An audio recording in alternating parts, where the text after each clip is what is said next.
3 silent mistakes that make you forgetful after 70, and what to do instead. Have you ever walked into a room and forgotten why you went in there?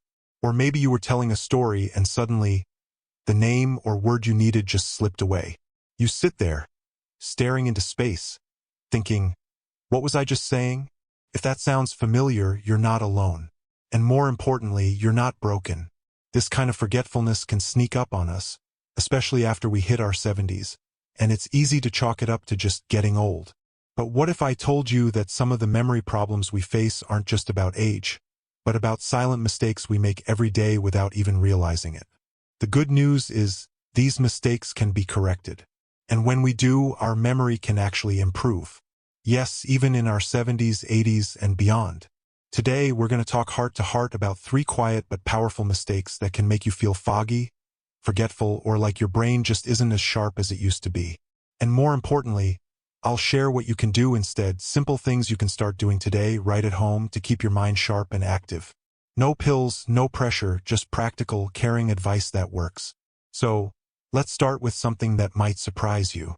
Most people think that the older we get, the less we need to challenge our brains.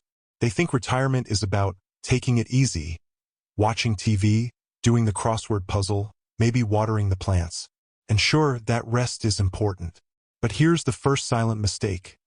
We stop giving our brain real challenges. You see, your brain is like a muscle. And like any muscle, if you don't use it, it weakens. Doing the same puzzle every day or watching the same types of shows doesn't give your mind a true workout. The brain needs novelty. It craves new experiences, just like we used to crave adventure when we were younger. Think about it.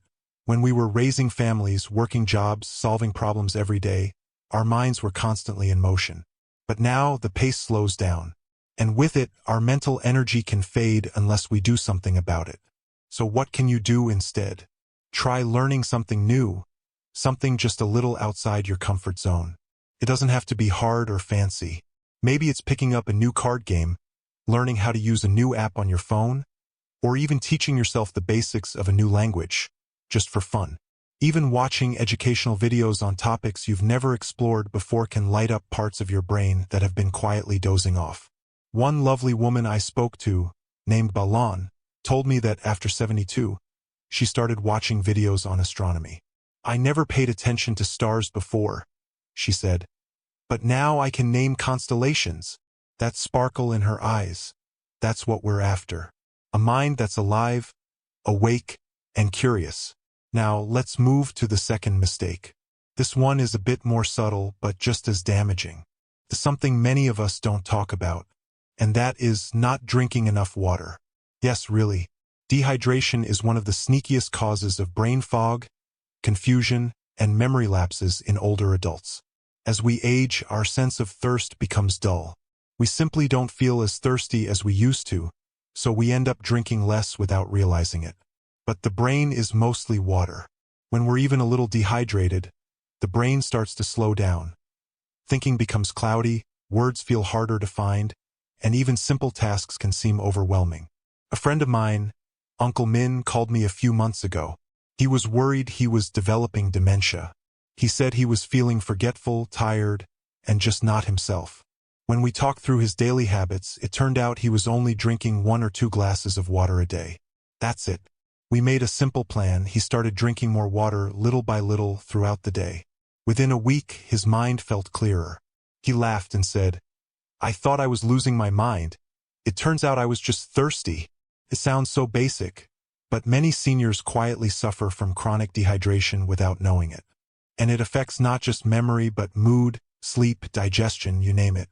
So here's what you can do. Keep a bottle or glass of water nearby. Sip on it throughout the day, even if you don't feel thirsty. Herbal teas and light broths count too. You don't have to force yourself. Just gently make hydration part of your routine. Your brain will thank you. Now, before we move forward, let's pause for a moment. Because if you've been feeling like your memory isn't what it used to be, please don't beat yourself up. It's okay. Life changes. Our bodies change. But that doesn't mean we're powerless. Every day is a new chance to take back a little control over how we feel. You're not stuck. You're not helpless. And you're certainly not alone. Forgetfulness after 70 doesn't have to be your story. It's just a signal, a little whisper from your body that says, hey, I need something different now. When we start listening, when we start making small adjustments, that whisper becomes a message of hope. And now that we've looked at how lack of mental challenge and dehydration can quietly steal our clarity, let's keep going. Because there's still one more silent mistake we need to talk about. And this one hides in plain sight. It's something so many people brush off, yet it quietly chips away at mental clarity day after day. Let's talk about isolation. Now, I know that word can sound a bit heavy, but think about it this way. When was the last time you had a deep, meaningful conversation with someone? Not small talk about the weather or asking what time dinner is, but a real conversation.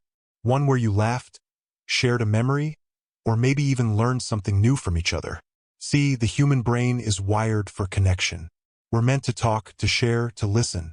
Social interaction isn't just about company. It's actually one of the best exercises for the brain.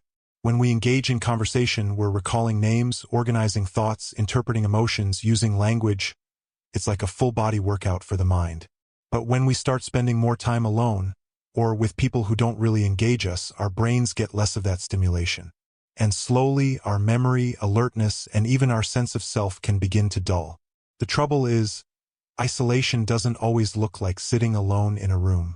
Sometimes it means being surrounded by others, but still feeling unseen or unheard.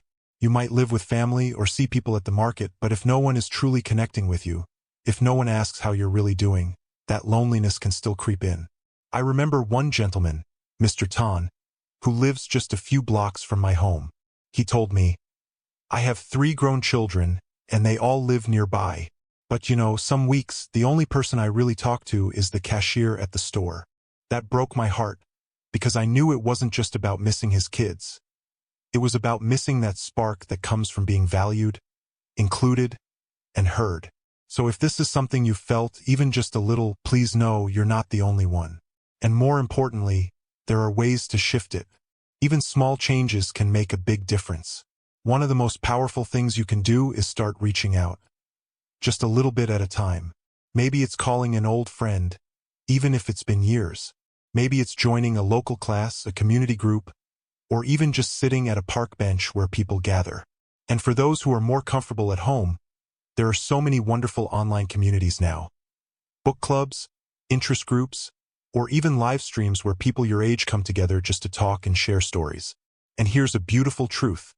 When you connect with others, you don't just brighten your own mind. You help someone else, too. You become part of someone else's memory, someone else's joy. That, in itself, is powerful medicine for the heart and mind. But let's say you're not sure where to begin. Maybe the idea of reaching out feels intimidating, especially if you've been on your own for a while. That's okay. Start small. One smile, one message, one moment of eye contact, and, how are you today? The world may surprise you. And in doing so, your brain gets a gentle, loving jolt of energy and clarity. Now, let me pause here to remind you of something that's often forgotten. Memory loss is not something you have to accept. Yes, there are certain changes that come naturally with age, but forgetfulness doesn't mean you're fading. It doesn't mean you're slipping away. More often than not, it's your brain's way of saying, I need more fuel. I need more care. I need more connection.